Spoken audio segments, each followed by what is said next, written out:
Muchísimas gracias por la sintonía. Continuamos hablando con nuestros expertos internacionales sobre el grupo terrorista ISIS, que en días pasados decapitó a 2 periodistas estadounidenses y que sigue amenazando al mundo con su barbarie. También ya hay un tercer decapitado, un ciudadano británico. Por cierto, el primer ministro británico David Cameron habló a su nación en días pasados y manifestó que hay una cierta cantidad de ciudadanos del Reino Unido con nexos con ISIS. Aquí están nuestros analistas en temas del Medio Oriente, Wilfredo Amer Ruiz y el doctor Luis Fleischman. Y bueno, nosotros justamente hay muchísimos mensajes en redes sociales. Gracias por estar en nuestra sintonía, a los que me dan la bienvenida después de 2 semanas de vacaciones. Bueno, pues muchas gracias, aquí estoy con gusto y con un tema que obviamente yo siempre digo, después de vacaciones debería ser algo más atractivo, pero las noticias del mundo no paran. Y realmente cuando uno ve lo que está sucediendo, cuando ve que toma la decapitación de un ser humano para que el mundo preste atención sobre algo que ya venía pasando y que ha habido víctimas por todos estos tiempos que a nosotros desde acá no le hemos prestado atención, dice, qué triste, ¿no?, que esto tenga que ocurrir como simbolismo. Ahora, ustedes hablaban de ideología. Realmente, ¿cuál es la ideología de ISIS y por qué pueden irse, por ejemplo, a Frankfurt, Alemania, que alguien me ponía en Twitter que había un documental de cómo ellos reclutan adolescentes occidentales en otras partes del mundo, y estos jóvenes en Alemania pueden acceder a este llamado y ser parte de una organización terrorista? Luis. Bueno, empecemos como que hay 2 elementos. Uno, como tú dijiste, es ideología, pero el otro es también poblaciones que están alienadas o grupos de personas que están alienadas. Esto obviamente, el claro ejemplo es lo que ya mencioné anteriormente. En Irak, la población sunita alienada, alienada del gobierno de Maliki, se alía con ISIS. Obviamente ISIS también tiene otros componentes como ser ex militares y oficiales del ejército iraquí. Y obviamente en Siria, desesperada por derrocar al gobierno de Assad, ISIS se vuelve una fuerza efectiva que puede ayudar a ese objetivo. Ahora, en cuanto a las personas que se reclutan en el occidente, es muy interesante. Algunas tienen raíces musulmanas y en países musulmanes, se sienten como marginalizados o marginados, no se sienten a gusto o adaptados. O sea, lo vimos en algunas comunidades somalíes, por ejemplo, acá en este país. Lo vimos en otros que se sienten marginalizados, alienados, típico de la inmigración, y se unen a ISIS.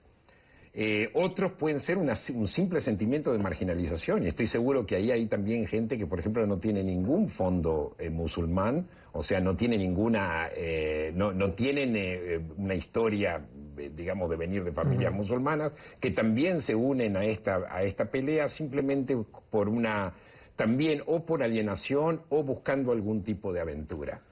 La ideología de ISIS es muy simple, pero es restaurar el califato, lo que se llama los imperios o los países que eran musulmanes típicamente, restaurarlos como califato, o sea, expandirlos cuanto más, empezando por el Medio Oriente y quizás siguiendo a otros lugares, y a la vez establecer lo que se llama Sharia law dentro de estos países. Lo que ofrecen es en realidad un Estado totalitario y a la vez expansivo.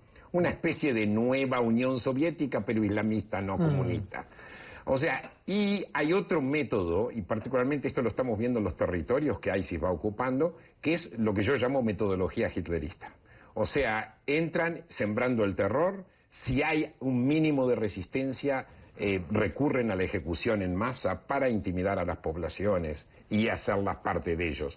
También existen lo que se llama expulsiones en masa. Esto lo hemos visto también en territorios donde ISIS va entrando. O sea, es una ideología totalitaria, claramente totalitaria, y es una combinación de, como dije yo antes, alienación general, oportunismo, y a la vez algunos obviamente también creen en este tipo de ideología totalitaria. Claro, Wilfredo. Bueno, lo primero que hay que hacer es divorciar la ideología de ISIS de la religión. La religión es un pretexto de reclutamiento, ¿verdad? Igual que Osama Bin Laden reclamó hacer los actos terroristas por el Islam, porque si buscaba aglutinar, reclutar y hacer filas reclamando nacionalismo árabe, nadie lo iba a hacer. Igual le pasa a ISIS. En la medida que su móvil no lo venda como una inspiración divina, porque lo están haciendo por Allah o porque quieren purificar a la gente del pecado, pues muy poca gente se le va a unir. ¿Por qué pueden reclutar? El primer elemento es porque tienen mucho dinero. Hay unos estimados que dicen que ISIS tiene control de sobre 2 billones de dólares. Bueno, yo estaba leyendo que decía por acá 3 millones 3 diarios. millones diarios. 3 millones diarios. Porque controlan, 3 millones de dólares diarios. Mayormente por contrabando de petróleo y extorsión. Controlan pozos de petróleo, claro, y hay un mercado negro abierto. Pozos de petróleo. Y hay un mercado negro abierto a comprárselo, ¿verdad? Claro. Más tienen las armas, la mayoría de ellas, de Estados Unidos, que dimos para armar los iraquíes, y ellos se hicieron de esas armas. Robaron bancos. Los bancos de Mosul, hay un estimado que robaron cerca de 600, 800 millones de dólares de los bancos de Mosul solamente.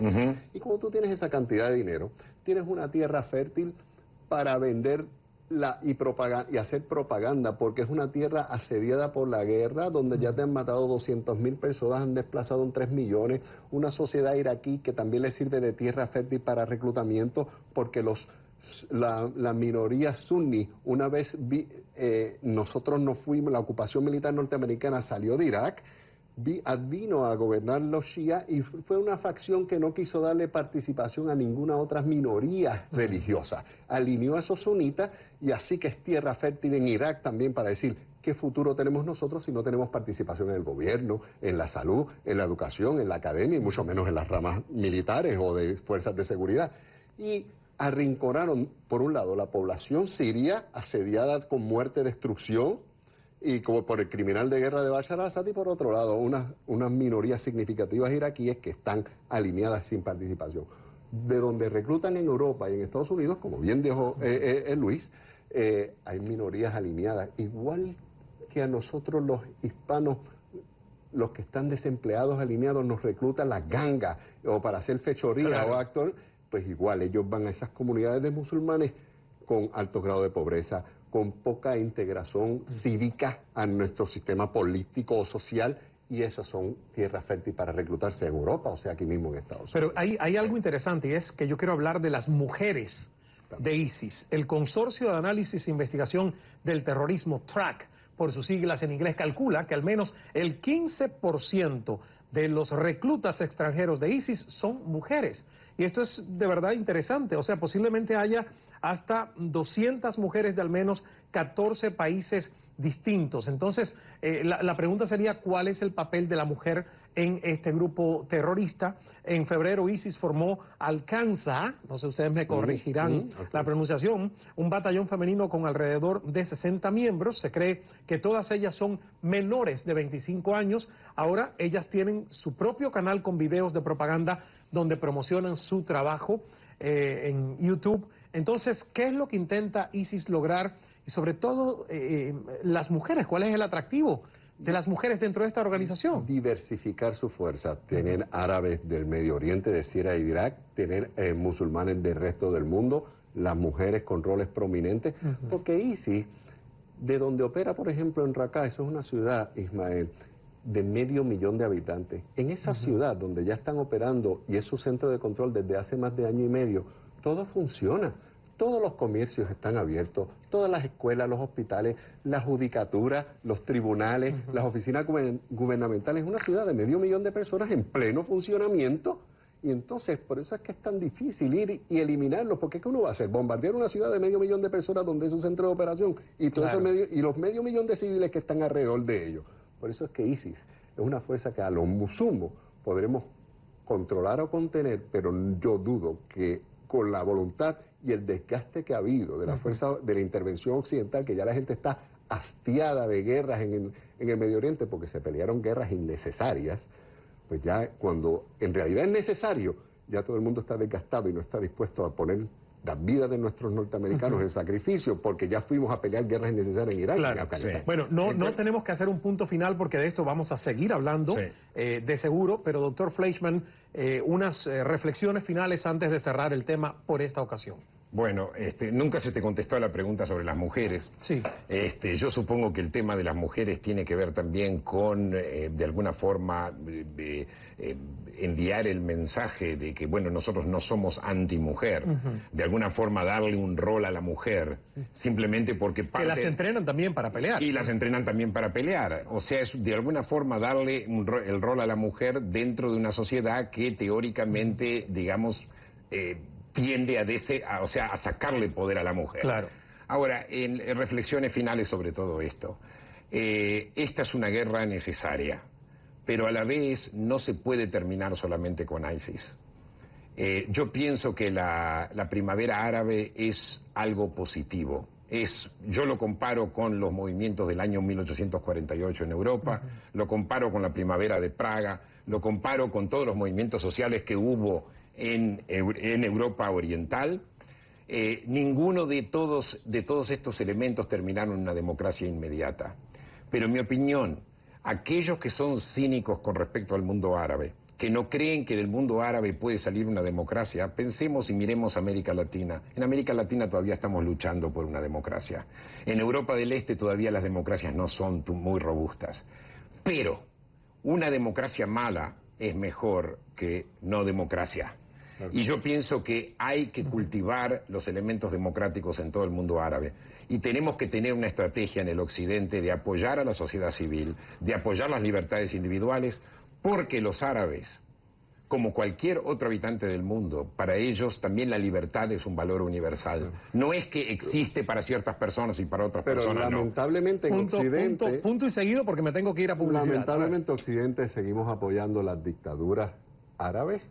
En Occidente no apostamos, que no hay otra cosa. No apostamos e invertimos en aquellos países que hicieron las primaveras árabes, sino todo lo contrario, apoyamos a los dictadores como el-Sisi para derrocar los movimientos democráticos en el Medio Oriente. Eso hemos hecho. Todavía es la fecha que nosotros no acabamos de llamar lo que pasó en Egipto, un golpe de Estado, porque nos gusta, aún tenemos un enamoramiento con los dictadores militares, como lo tuvimos en el pasado en América Latina, y mientras eso pase, hay una desconfianza generalizada en el Medio Oriente que sigue sin depositar. Pero Obama tuvo una relación tensa con al-Sisi, por lo menos por más de un año. Punto y seguido, caballeros, punto y seguido, porque podemos hablar por mucho más tiempo, pero tengo a mi próxima invitada esperando. Gracias, Luis, por estar con nosotros. Wilfredo, muchísimas gracias.